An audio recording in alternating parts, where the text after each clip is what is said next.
Hemos visto 6 grandes temas introductorios generales sobre la Biblia. ¿Qué cosa es la revelación? Esto es un pequeño repaso que puede venir bien para refrescar cosas. Decíamos, Dios que se da a conocer al hombre a través de hechos y palabras, en una historia. Y entonces vimos la historia, esa historia en la cual Dios se dio a conocer, el Antiguo Testamento, la historia del Antiguo Testamento del pueblo de Israel, y esbozamos la plenitud de la revelación en la figura de Jesús. Digo esbozamos porque no entramos con mucho detalle como podríamos. Y eso, paciencia, ya va a llegar. Una vez dicho esto, dijimos, bueno, esta historia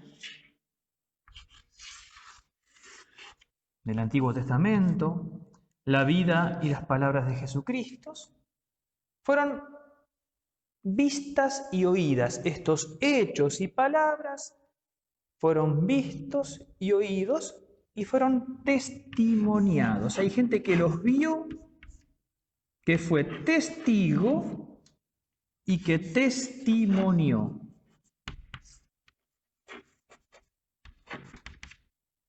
Los apóstoles, lo que hemos visto y oído se lo anunciamos. Y esto que los testigos vieron y que testimoniaron fue puesto por escrito, es la Sagrada Escritura. Dijimos que eran 73 libros, organizados en Antiguo Testamento y Nuevo Testamento. Contamos cómo fue un poco someramente el origen de algunos libros, en especial cómo nacieron los evangelios, con estas 3 etapas: la vida de Cristo, vista y oída; la vida de Cristo atestiguada, testimoniada; la vida de Cristo puesta por escrito, en el caso de los evangelios. Y cómo esos textos después se fueron transmitiendo, las traducciones, las copias, hasta llegar a las Biblias que tenemos hoy nosotros. Pero todo esto fue una presentación global de la Sagrada Escritura, de este libro impropiamente llamado libro, mejor debiéramos llamarlo una biblioteca. Es una compilación, una recolección de distintos libros en un único libro, en cuanto al formato de edición. Pero siempre fue una presentación global. Lo que vamos a hacer ahora, de ahora en más, con encuentros individuales, es ir tomando distintos temas o distintos libros. Y hoy la unidad temática es el libro de los Hechos de los Apóstoles. Entonces vamos ahora sí a encarar uno de estos libros de esta biblioteca. Libro que en la liturgia se proclama durante el tiempo de la cincuentena pascual, que hemos concluido ayer con la fiesta de Pentecostés. En la cincuentena pascual, la primera lectura, a diferencia del resto del año litúrgico, es del libro de los Hechos de los Apóstoles. En otros momentos del año litúrgico son textos del Antiguo Testamento, o de los profetas, o del Génesis, o Éxodo, etc. En el tiempo pascual, la primera lectura es del libro de los Hechos de los Apóstoles, o también lo pueden encontrar, que nosotros lo encontramos abreviado así, HCH. Pero a veces encontramos la abreviatura ACT. ¿Por qué? Porque en latín se llama Acta Apostolorum.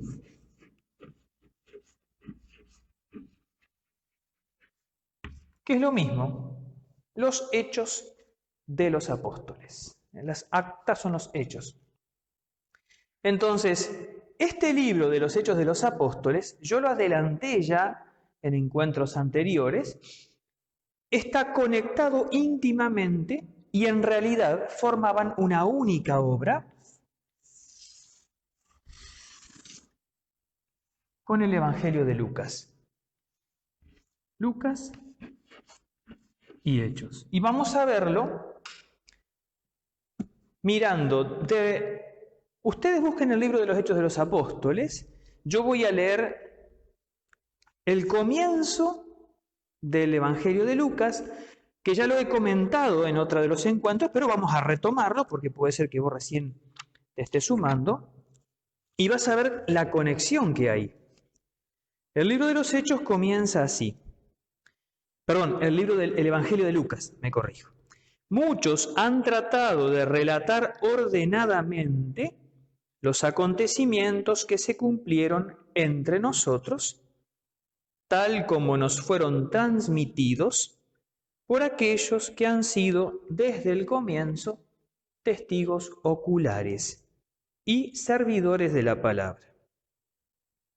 Por eso, después de informarme cuidadosamente de todo desde los orígenes, yo también he decidido escribir para ti, excelentísimo Teófilo, un relato ordenado, a fin de que conozcas bien la solidez de las enseñanzas que has recibido. Entonces, otros trataron de hacer un relato ordenado, también yo. ¿De qué? De las cosas que ocurrieron, recogiendo cuidadosamente y ordenando para ti, excelentísimo Teófilo. Cuando vamos al inicio del libro de los Hechos, dice, en mi primer libro, querido Teófilo, me referí a todo lo que hizo y enseñó Jesús desde el comienzo, desde los orígenes, hasta el día en que subió al cielo, después de haber dado por medio del Espíritu Santo sus últimas instrucciones a los apóstoles que había elegido. Aparece otra vez el tema de Teófilo. Hace referencia a un primer libro. Esto nos permite identificar que ambos son un único gran relato, una única gran obra en dos partes. Una película con dos capítulos, ¿no? Yo que están de moda las trilogías y las tetralogías, pero eso son las trilogías, pero yo pienso en El Señor de los Anillos, por ejemplo, que me gusta mucho. Bueno, esta es una obra en 2 etapas. Acá llega hasta pasión, muerte, resurrección y ascensión, y hace un pequeño resumen. Después de su pasión, Jesús se manifestó a ellos dándole numerosas pruebas de que vivía, y durante 40 días se les apareció y les habló del reino de Dios. 40 días. Por eso, algunos de ustedes quizás tengan más años, se acordarán que la fiesta de la Ascensión no era un domingo, era un jueves, a los 40 días, tal como dice aquí. Y 10 días después, la fiesta de Pentecostés. Ahora se ha simplificado porque entre semana la gente no va a veces a la misa. Y Ascensión fue trasladado al domingo posterior, como hemos hecho nosotros. Hace una pequeña síntesis, la Ascensión del Señor, y entonces comienza los Hechos de los Apóstoles. Este libro que narra precisamente lo que hizo la comunidad cristiana, la primera comunidad cristiana, luego de la ascensión del Señor y desde la venida del Espíritu Santo. Y podemos entonces, yo voy a hacer una presentación de una división del libro de los Hechos de los Apóstoles. Y acá quiero hacer una aclaración. Yo, por ejemplo, les dije que los libros de la Biblia se dividen en capítulos y que cada capítulo se divide en versículos. Ahora, esta división en capítulos y versículos es posterior. Honestamente no sé de qué fecha, pero no es que el autor le puso capítulo 1, capítulo 2, capítulo 3, versículo 1, versículo 2, no. Fue una división posterior para facilitar la cita. Bueno, esta división que les voy a presentar del libro de los Hechos también es una división que nacen de algunos estudiosos. Y a veces los estudiosos discuten entre sí, pero básicamente el libro de los Hechos tiene una suerte de introducción, que es el comienzo. Tenemos algunos hechos más y después la evangelización del judaísmo y la evangelización de los paganos. La palabra pagano a nosotros a veces nos suena un poco peyorativa, ese es un pagano. La palabra pagano no tenía un sentido peyorativo. Pagano eran los que vivían en los pagos fuera de la urbe romana. En el Imperio Romano eran los paganos, los que vivían fuera de la urbe, los que no eran ciudadanos de la urbe romana, ciudadanos romanos. Nosotros tenemos un sentido como, evangelizar a los paganos, vos sos un pagano. No tenía ese sentido, lo quiero aclarar por las dudas para que no se malinterprete. ¿Y qué hechos tenemos acá? Que son muy significativos. Por eso yo invito a que vayamos echando mano a la Biblia, porque la idea es recordarles lo que fuimos leyendo durante el tiempo de la Pascua, la cincuentena pascual, y también ir descubriendo el valor que tiene algunos gestos, algunos signos, ¿no? Una de las cosas que aparecen inmediatamente en cuanto comenzamos a leer el libro de los Hechos es la elección de Matías en lugar de Judas. Capítulo 1, versículo 15. Para los apóstoles entendieron que el número de 12 era importante. Es necesario que elijamos a uno que esté en medio de nosotros, que haya estado en medio de nosotros, que haya sido testigo de los hechos, de lo que ocurrió desde el bautismo de Juan. Echan a suerte y sale elegido Matías. Avanzando un poquito más, nos encontramos con el gran hecho que es el que celebrábamos ayer, la venida del Espíritu Santo. Hasta ese momento, ¿no? Entonces tenemos entre los hechos introductorios la ascensión, la comunidad que está en espera, junto con María, la elección de Matías y el gran hecho que es la venida del Espíritu Santo sobre los apóstoles en Pentecostés. Y entonces eso lo ubicamos todavía acá ante los hechos introductorios. Acá tenemos, después voy a volver al final sobre esto porque me parece un hecho importante que yo quería resaltar en el día de hoy, pero dentro del marco del libro de los Hechos. Un primer discurso de Pedro, donde el corazón es la historia de la salvación.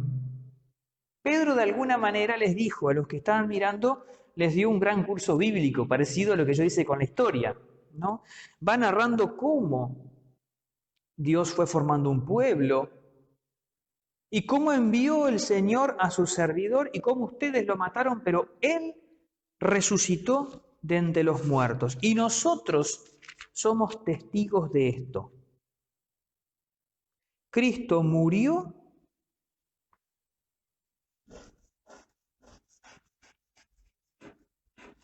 y resucitó por nuestros pecados. Y el que crea y se bautice, se salvará. Esto se conoce como el querigma, el anuncio fundamental. El corazón, si uno tendría que resumir, ¿qué es lo más importante? ¿Qué es lo central de todo lo que es el cristianismo? De todo lo que es el mensaje de la iglesia. ¿Qué es lo más importante? Esto, Cristo, Jesucristo, que murió y que resucitó por nuestros pecados, o podría decir por mis pecados. Voy a volver sobre esto. Y entonces predica esto y muchos creen en él. Y ese día se bautizaron muchos. Y el texto sigue y al día siguiente, o los días siguientes, van un día al templo y junto a la puerta llamada La Hermosa se encuentran con un paralítico que todo el mundo conocía, que les pide una ayuda. Dice, no tengo nada para darte, pero lo que tengo te lo doy. En el nombre de nuestro Señor Jesucristo, levántate y camina. Y se levantó y empezó a caminar, y todos asombrados. Y aparece un segundo discurso de Pedro, otro más. Otro discurso de Pedro, donde otra vez aparece lo fundamental, el anuncio del querigma, una historia de la salvación, el camino por el cual Dios fue preparando a su pueblo, Dios Padre que envía a Jesús como su Mesías, sus jefes lo rechazaron, lo crucificaron, mataron al autor de la vida, pero Dios lo resucitó y nosotros somos testigos de esto. Y muchos creen en él. Y empezaron a hacer ruido. Y entonces comienzan a aparecer las primeras persecuciones. Entonces vamos a... Esto ¿por qué es importante? Porque tenemos que conocer cómo nacimos. ¿Cómo empezó la iglesia? ¿Qué hizo la iglesia? Porque esto es modelo para todos los tiempos. Una y otra vez tenemos que volver al formato original, a lo que es esencial en la vida de la iglesia. Entonces, la venida del Espíritu Santo y el anuncio. El anuncio del querigma.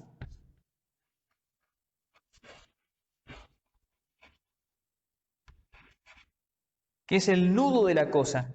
A mí siempre, una y otra vez me viene a la cabeza la frase de el Papa Benedicto XVI en la carta Deus Caritas Est, primer número de la carta, creo que segundo párrafo. No se comienza a ser cristiano por una gran idea o por una decisión ética, sino por el encuentro con un acontecimiento, con una persona que da un nuevo horizonte a la vida y con ello una orientación decisiva o definitiva, pero es eso.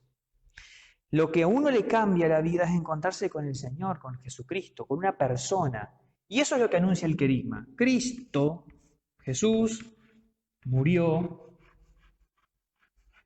resucitó por mí. Por mí.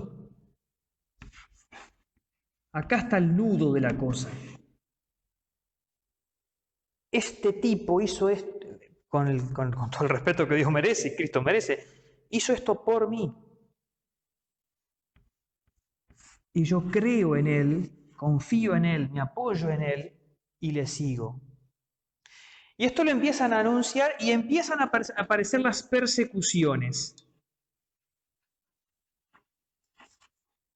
El Sanedrín le llama la atención, le dice, déjense de jorobar, ¿eh? Los hacen azotar y les mandan que se callen bien la boca. La primera vez no lo azotan, pero son 2 veces que el Sanedrín lo llama. El Sanedrín había condenado a Cristo, lo había matado, dijo, bueno, se acabó el cuento, listo, chao con este problema.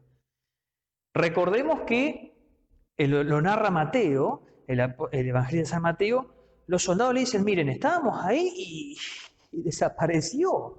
Bueno, ustedes digan que les robaron el cuerpo. Y les dieron una fuerte suma de dinero, dice San Mateo. Y si alguno les hace problema con el gobernador, nosotros nos vamos a encargar. Cosas que nunca han pasado, dice un sacerdote amigo mío. Y entonces pensaron que habían tapado todo y aparecen estos de vuelta, otra vez con el cuento este de la resurrección y de que Cristo resucitó. Entonces lo llaman y dicen, se callan la boca. Y les dicen los apóstoles, miren, ustedes digan lo que ustedes quieran. Y vean ustedes qué les parece mejor. Si tenemos que obedecerle a Dios o a ustedes. Los apóstoles siguen predicando y los vuelven a meter presos. Los vuelven a encerrar. Pero milagrosamente se abren las puertas y se salen, se escapan. Y otra vez los llaman y los vuelven a retar. Gamaliel dice, miren, dejemos de pelearnos con esto. Ya aparecieron otros líderes. Si esto no es de Dios, no va a durar nada. Pero si es de Dios, traduzco yo en contemporáneo, no hay Lola, no va a haber nada que hacer. Gamaliel fue profético. Pero en ese interín aparece, junto con estas persecuciones, 2 veces que el Sanedrín los reta y les manda a callarse la boca, aparece en el seno de la comunidad una dificultad. La comunidad, junto con el anuncio del Evangelio, con la predicación, junto con la oración, entiende que también tiene que practicar la caridad. Y atendía a la gente más necesitada.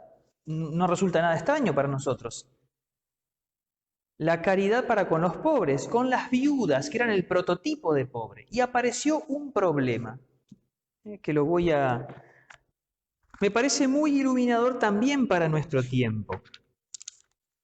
Por eso siempre leer los Hechos de los Apóstoles siempre trae una enseñanza para todos nuestros tiempos. Vamos, siempre es así. En aquellos días, estoy leyendo el capítulo 6, versículo 1 del libro de los Hechos. Tenedlo en la mano, así que cada tanto vamos a ir buscando. Como el número de los discípulos aumentaba, los helenistas, ¿quiénes eran los helenistas? Eran paganos que se habían hecho judíos y que luego se habían hecho cristianos. Comenzaron a murmurar contra los hebreos, los cristianos venidos del judaísmo, porque se desatendía a sus viudas en la distribución diaria de alimentos. Ya desde el principio existía en la iglesia la Cáritas. Entonces los 12 convocaron a todos los discípulos y les dijeron, los 12 son los apóstoles, no es justo que descuidemos el ministerio de la palabra de Dios para ocuparnos de servir a las mesas. Es preferible, hermanos, que busquen entre ustedes a 7 hombres de buena fama, llenos del Espíritu Santo. Y surgen los diáconos. 7 diáconos.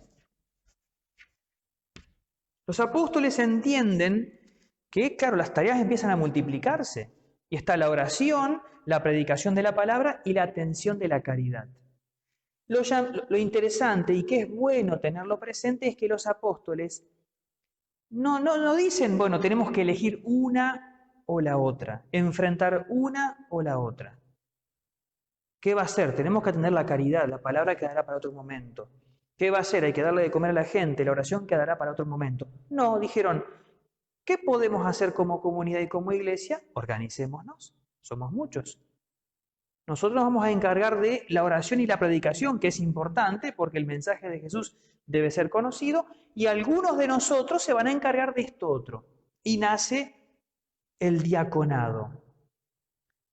El diaconado, hoy restaurado como diaconado permanente, no es una especie de minicura, es dentro de la riqueza del cuerpo de la iglesia, algunos que se dedican no al altar, sino a la caridad, al servicio. ¿Y por qué digo que es maestro de iglesia el libro de los Hechos de los Apóstoles? Porque nosotros corremos el peligro, muchas veces la sociedad, ¿qué espera de la iglesia? ¿O qué valora de la iglesia? La sociedad, que no todos son creyentes, no todos siguen a Jesucristo, sino hay gente de buena voluntad, pero que no es creyente en Cristo. ¿Qué estima de la iglesia? ¿Qué estima de la Madre Teresa de Calcuta? La acción social, el servicio de las mesas, diríamos nosotros. No tiene por qué conocer, y es comprensible que no conozca la vida interior que tenía la Madre Teresa de Calcuta, o el valor que tiene la predicación de la palabra para la iglesia, para los sacerdotes, para los que somos parte de la iglesia. Es comprensible que el mundo a veces no lo entienda y que diga, bueno, que los curas se dejen de rezar, que las monjas se dejen de rezar y que se dediquen a darle de comer a los pobres. Es comprensible. Cuento una anécdota. Dicen que la Madre Teresa de Calcuta, en un momento en que vio que las monjas, sus monjas, estaban a 4 manos y no podían más, agregó 1 hora de adoración al Santísimo. Tienen 2 horas de adoración al Santísimo las monjas de la Madre Teresa, una de mañana y otra de tarde.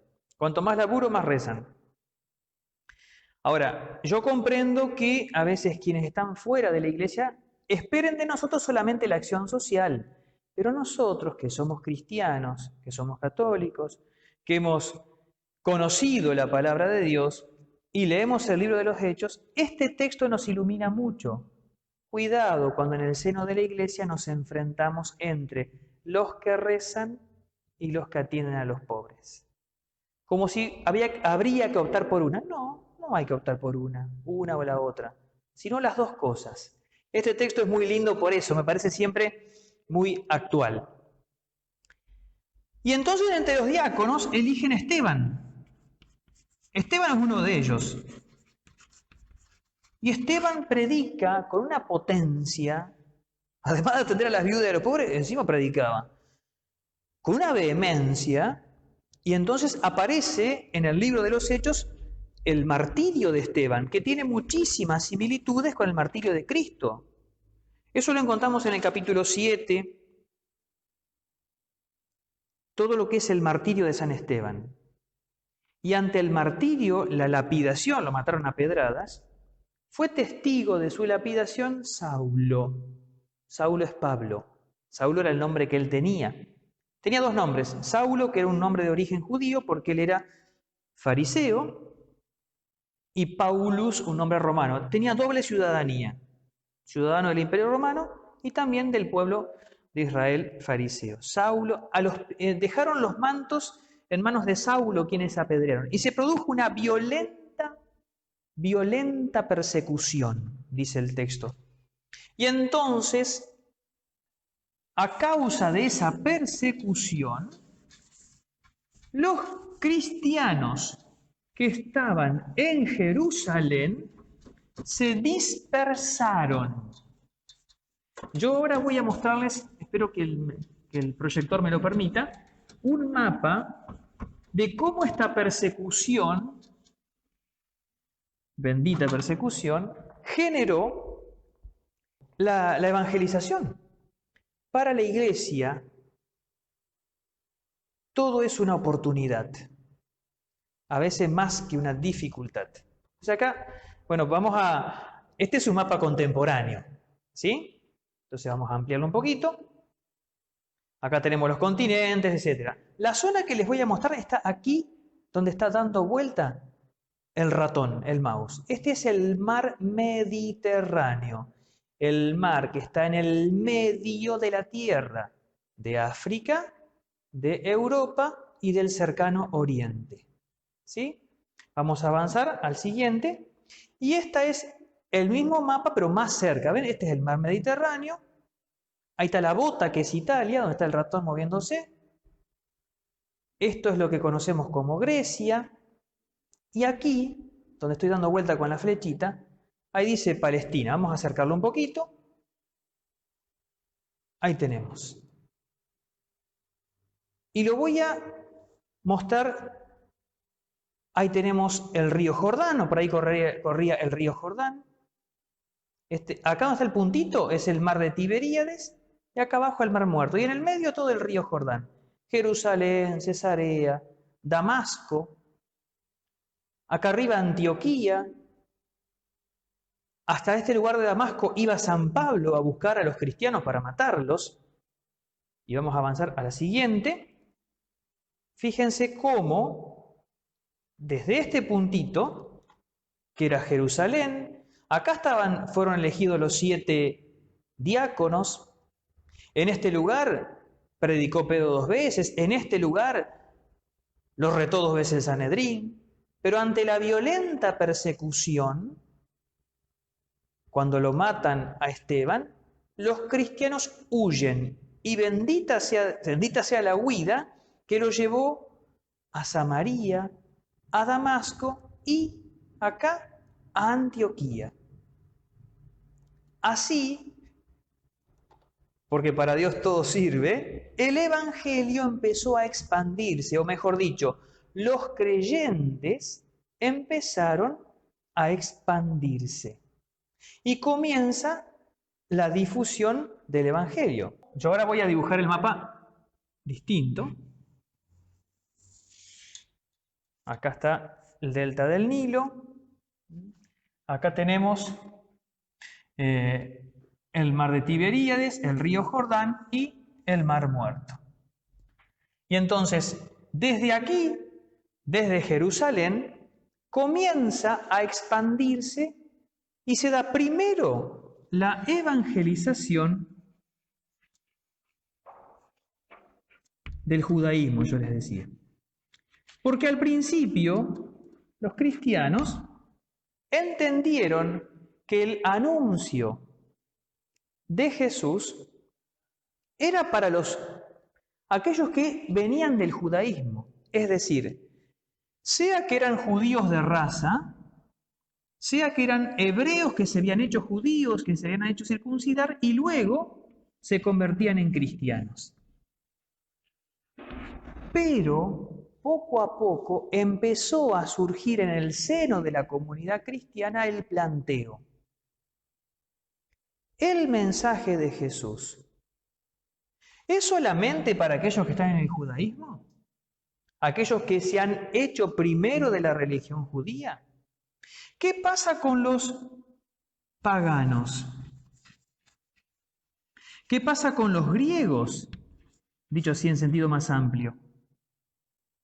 Aquellos que todavía no pasaron por el judaísmo, que no se han hecho circuncidar, que no han adherido al judaísmo, ¿pueden puentear este paso e ir directamente y convertirse en cristianos? ¿Es necesario que se circunciden o no? Esta fue otro problema, otra pregunta, ¿no? Fíjense cómo a la comunidad se le van planteando preguntas, dificultades, consultas. Es decir, bueno, ¿cómo hacemos con el desarrollo de la iglesia? Nos toca esta circunstancia, ¿cómo respondemos a ella? Desde el mensaje de Jesucristo. Y tenemos en el medio, junto con esto que empieza a pasar, o en realidad un poquito antes, un gran hecho que es la conversión de San Pablo.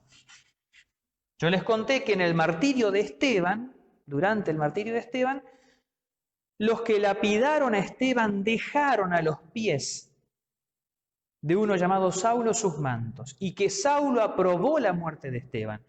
Y lleno de furor, pidió cartas de Jerusalén para ir a Damasco, te lo mostré en el mapa, a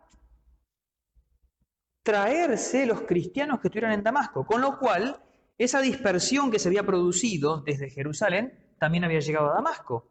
Y entonces nos encontramos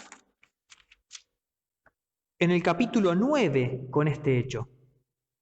Salteo el hecho de la conversión del eunuco de la reina de Candaces. Pueden leerlo ustedes en el capítulo 8. Felipe en esa dispersión bautiza a otro en el camino.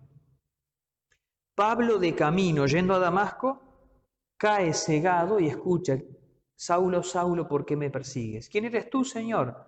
Soy yo, Jesús, a quien tú persigues. Saulo queda ciego, lo llevan a Damasco. En Damasco, Ananías, que estaba allí, otro cristiano que había llegado ahí seguramente luego de la persecución, luego del martirio de Esteban, Ananías lo bautiza. Ananías no quería saber nada cuando escucha a Dios que le dice: ve y bautízalo. Pero este viene a matarnos. Me dijeron que este es re bravo. No te preocupes, que voy a hacer de él un instrumento de Dios y le mostraré lo mucho que tendrá que sufrir. Y bautizan a Pablo. Y entonces Pablo llega acá más arriba a Antioquía. Y en Antioquía es el lugar donde por primera vez a los seguidores de Jesús se los llama cristianos, dice el libro de los Hechos. Y aquí fue donde por primera vez les dieron el nombre de cristianos. En todo este tiempo empezó a aparecer la tensión. ¿Qué hacemos con los cristianos venidos del paganismo? con los que quieren hacerse seguidores de Jesús y no son del judaísmo. No han pasado por la fe judía. No es cuestión de raza, sino de fe. ¿Qué hacemos? ¿Los recibimos o no? ¿Tienen que circuncidarse antes o no? Pedro, hay un hecho muy lindo que tiene un sueño, en ese sueño escucha que alguien lo llama, ven a evangelizarnos, es un hecho relacionado con Jope, y allí él va, en ese sueño ve un mantel que baja del cielo, sostenido por las 4 puntas, con animales de todo tipo. Escucha una voz que le dice, Pedro, mata y come. Y dice, no, pero no comí nunca nada impuro, no consideres impuro lo que yo he purificado. Y él se despierta, vienen y lo buscan, y va y reza y desciende el Espíritu Santo. Y él dice, si Dios les dio el Espíritu Santo, ¿quién era yo para decir que no podían ser parte de la iglesia estos? Y así se va como dirimiendo de a poco la cosa. Estando también en ese tiempo en Antioquía, acá vamos a avanzar un poquito más en el libro de los Hechos, desde el capítulo 13. Versículo 1. En la iglesia de Antioquía había profetas y doctores, entre los cuales estaban Bernabé y Simeón, llamado el Negro, Lucio de Cirene, Manaén, amigo de infancia del tetrarca Herodes, y Saulo. Un día, mientras celebraban el culto del Señor y ayunaban, el Espíritu Santo les dijo, resérvenme a Saulo y a Bernabé para la obra a la cual los he llamado. Ellos, después de haber ayunado y oraron, les impusieron las manos y los despidieron. Saulo y Bernabé, enviados por el Espíritu Santo, fueron a Seleucia y de allí se embarcaron para Chipre. Al llegar a Salamina, anunciaron la palabra de Dios en las sinagogas de los judíos y Juan colaboraba con ellos, Juan Marcos, el que será el evangelista Marcos. Y aquí otra vez voy a borrar el pizarrón y mostrarte otros mapas. Mapas que vos tenés en la Biblia. En las Biblias católicas, y creo que también en las Biblias protestantes, aparecen los mapas del Antiguo Testamento, mapa del camino que hace Abraham, mapa del camino del pueblo de Israel por el desierto, muchos mapas. Entre esos mapas tenemos los mapas de los viajes de San Pablo. Al inicio del libro de los Hechos de los Apóstoles, en esta edición del libro del pueblo de Dios, te lo voy a mostrar, aparecen unos mapas que te quiero mostrar y después para que vos los busques, que aparecen así. Dicen acá, ¿no?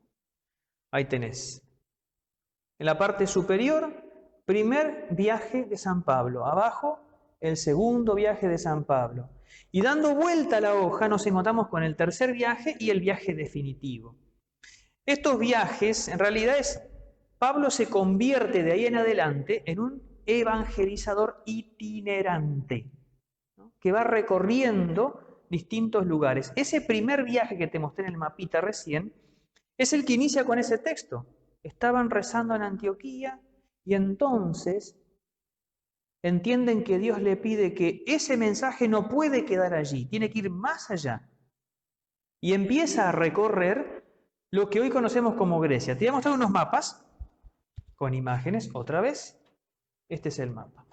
Este mismo mapa, pero vamos ahora a acercarlo para mostrarles cómo se da la expansión. Yo le mostré hoy, acá abajo en este puntito rojo está Jerusalén. A causa de la persecución, luego de la muerte de Esteban, se van a Jope, ahí aparece.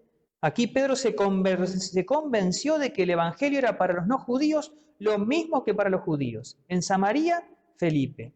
En Damasco había cristianos, por eso Pablo va desde acá, de Jerusalén, a Damasco y en el camino se convierte. Este punto acá es Antioquía, Antioquía de Siria. Desde aquí comienza Pablo su recorrido de su primer viaje, en barco hasta la isla de Chipre. Y después en Antioquía de Pisidia.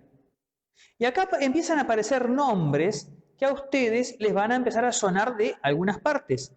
Nombres como Éfeso, Atenas, Corinto, Tesalónica, Filipos, la zona de Galacia, la zona de Colosas, o la ciudad de Colosas, que isla está en medio de la tierra.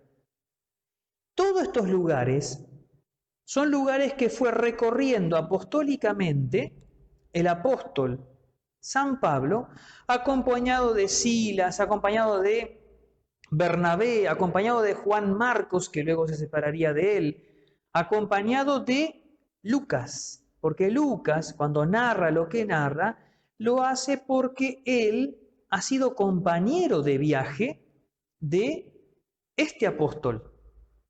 El último gran viaje será Creta, Malta y de aquí a Roma, donde terminará preso. Pablo termina su camino, su itinerario en la ciudad de Roma. Ahí es martirizado. Pero fíjense cómo el Evangelio nace acá en Jerusalén a causa de una persecución que diríamos es una cosa negativa.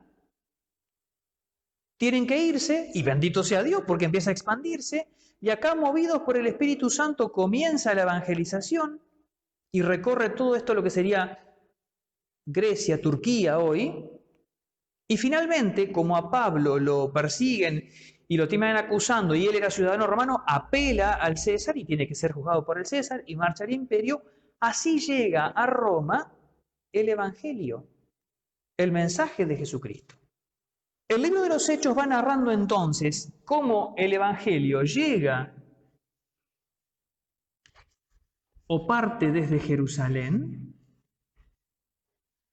luego se expande un poco más por lo que rodea Jerusalén, Samaria, Jope, Siria, pero luego va mucho más allá, mucho más lejos se expande, llegando a estas ciudades. Y entonces el libro de los Hechos, el tiempo no me permite exponerlo, ni tampoco creo que tenga sentido que yo exponga narración por narración, cosa que podemos muy bien leer cada uno de nosotros. Pablo visita, llega a la ciudad, anuncia, y a esto quería llegar porque voy a cerrar con esto, anuncia el querigma. Cristo murió y resucitó por mis pecados, por nuestros pecados. El que crea y se bautice se salvará. Y se conformaba en cada ciudad una pequeña comunidad, en la cual dejaba a veces a cargo un anciano. ¿Saben cuál es la palabra con la cual se dice anciano en griego? Presbítero. ¿Le suena, no? Bueno. Entonces, y por encima de los presbíteros, ¿a quién estaba a cargo la vigilancia? ¿Saben cómo se dice vigilante o el que mira desde arriba? Episcopos en griego. ¿Le suena? Obispos y presbíteros, el episcopado y el presbiterado. Y en cada comunidad en la que dejaba un anciano a su cargo, luego San Pablo, ¿cómo se comunicaba cada tanto? Para corregirlo, para responderle cosas, para alentarlos. Lo hacía a través de cartas. No sé si a ustedes les ha pasado, yo me formé en un grupo que era el grupo misionero, después como sacerdote más joven, cuando he estado en Paraná y en otros lugares, era típica el ir a misionar en verano, las misiones de verano, con la parroquia, a una zona del campo, a un pueblo alejado. Y uno siempre, vieron que uno conserva contactos con la gente. ¿Y qué hace cada tanto? Che, le manda un mensaje, una carta, ¿qué tal? Felices Pascua. Una carta. Un WhatsApp, un mensaje, un correo. Lo etiquetas en una foto en Facebook o en Instagram o lo que sea, ¿no? Mantiene el contacto. ¿Cómo te va? ¿Cómo no te desalientes? Seguí, etcétera, ¿no? Bueno, estas cosas no existían. Entonces el modo era a través de las cartas. San Pablo tiene cartas dirigidas a las distintas comunidades. Una que dirige a la carta de Roma por adelantado, porque sabe que va a ir allá, contando qué es lo que él predica. Las cartas a los corintios, por donde había pasado. Voy a hacer la ayudita, porque a mí rococó, Romanos, Corintios, Gálatas, Efesios, Filipenses, Galacia, Éfeso, Filipos, son zonas en las que él fue. Colosenses y Colosas y Tesalónica, otra zona a la que él había ido, y manda una carta. Y las cartas a Timoteo y Tito son colaboradores de él, que estaban a cargo de comunidades. Y la de Filemón a una persona. Entonces, el libro de los Hechos va narrando cómo el Evangelio se va expandiendo, con el anuncio del querigma, cuyo centro es Cristo. ¿Por qué digo esto? La fe católica, así como dije, y los repodrí en la primera serie de charlas, que la fe cristiana no es la religión de un libro, del libro, sino de la persona, de una persona, digo también que la fe cristiana no es una ideología, no es, y lo anoto, una ideología, una doctrina,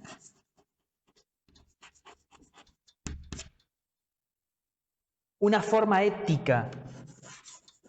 Lo decía el Papa Benedicto, no se comienza a ser cristiano por una decisión ética o por una gran idea, sino por el encuentro con una persona, un acontecimiento que da una orientación decisiva. El peligro muchas veces es que nosotros presentemos la fe católica como un conjunto de enseñanzas, que lo son, pero en segundo lugar. A mí, en este tiempo de aislamiento, lo he dicho, creo que lo dije en alguna de las misas y lo he compartido con amigos, me preocupa cómo dentro de la Iglesia muchas veces cristianos católicos ponen por encima